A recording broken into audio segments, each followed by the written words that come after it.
Hi hello, ഇന്ന് പുതിയൊരു വീഡിയോയിലേക്ക് സ്വാഗതം. ഇന്ന് നമ്മൾ വാഴയ്ക്ക കൊണ്ട് ചിപ്സാണ് ഉണ്ടാക്കാൻ പോകുന്നത്.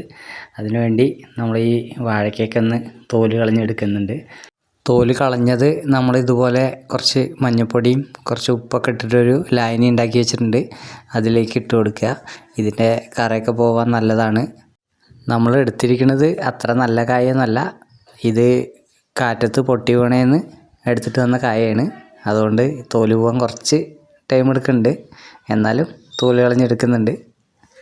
അപ്പോൾ ഇതൊന്ന് നന്നായിട്ടൊന്ന് കഴുകിയെടുക്കുക. എന്നിട്ട് നമ്മളിതുപോലെ ഒന്ന് ചെറുതായിട്ടൊന്ന് കട്ട് ചെയ്തെടുക്കുക.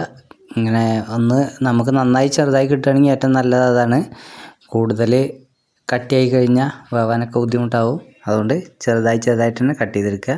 അതിന് ശേഷം നമ്മൾ ഒരു പാത്രത്തേക്ക് കുറച്ച് ഉപ്പും കുറച്ച് മഞ്ഞൾപ്പൊടിയും ഇടുന്നുണ്ട്. നമ്മൾ എത്ര അളവിലുണ്ടാക്കുന്നോ അതിനനുസരിച്ച് ഇതൊക്കെ കുറച്ച് കൂട്ടിയെടുക്കേണ്ടതാണ്. നമ്മൾ കുറച്ച് ഉണ്ടാക്കണുള്ളൂ, അതുകൊണ്ട് ഇത്ര മതി.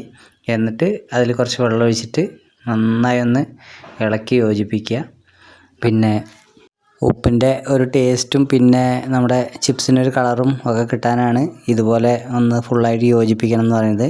അതിന് ശേഷം നമ്മൾ കട്ട് ചെയ്ത് മാറ്റി വെച്ച ആ കായയുടെ പീസ് നമ്മൾ അതിലേക്കൊന്ന് ഇട്ട് കൊടുക്കണം.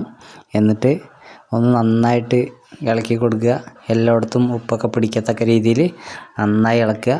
ഫുള്ളായി ഇളക്കിയതിന് ശേഷം നമ്മൾ കുറച്ച് നേരം ഉപ്പും മഞ്ഞൾപ്പൊടിയൊക്കെ ഒന്ന് പിടിക്കത്തക്ക രീതിയിൽ നമ്മൾ റെസ്റ്റിന് ഇട്ട് കൊടുക്കുക.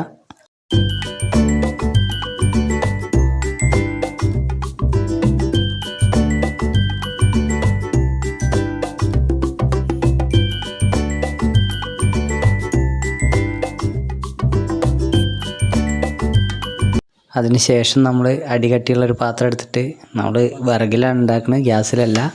അതിലേക്ക് വെളിച്ചെണ്ണയാണ് ഒഴിക്കുന്നത്. വെളിച്ചെണ്ണയിലാണ് ഉണ്ടാക്കുന്നത്. നമ്മൾ ഓയിലിൽ ഉണ്ടാക്കുന്നതിനെക്കാട്ടും ടേസ്റ്റ് വെളിച്ചെണ്ണയിലാണ്.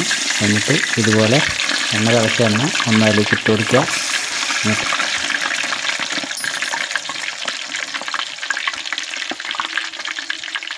എന്നിട്ട് കട്ട പിടിച്ച് കിടക്കുന്ന വല്ലതൊക്കെ ഉണ്ടെങ്കിൽ ഇതുപോലെ ഒന്ന് ഇളക്കി വേർപെടുത്തി കൊടുക്കുക.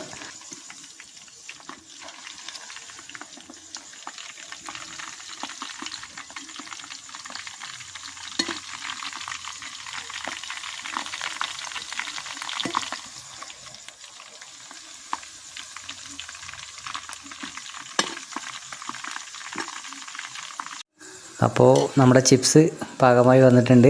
ഇനി ഇതുപോലെ ഒന്ന് കോരിയെടുക്കുക. അപ്പോൾ കുട്ടികൾക്കൊക്കെ കൊടുക്കാൻ നല്ലതാണ്. നമ്മൾ വിശ്വസിച്ച് കഴിക്കുക. നമ്മൾ കടയിൽ നിന്ന് വാങ്ങുന്നതിന് വെച്ച് നല്ലതാണ്. പിന്നെ ഒരു 2-3 ദിവസമൊക്കെ ഇതിരിക്കുള്ളൂ, നമ്മൾ കെമിക്കലും കാര്യങ്ങളൊന്നും ചേർക്കാത്തതുകൊണ്ട്. അപ്പോൾ ഈ ഒരു വീഡിയോ അത്രേ ഉള്ളൂ. അടുത്തൊരു വീഡിയോ ആയിട്ട് കാണുന്നവരെ ബൈ ബൈ. എല്ലാവരും ഒന്ന് ഫോളോ ചെയ്യുക, ലൈക്ക് അടിക്കുക.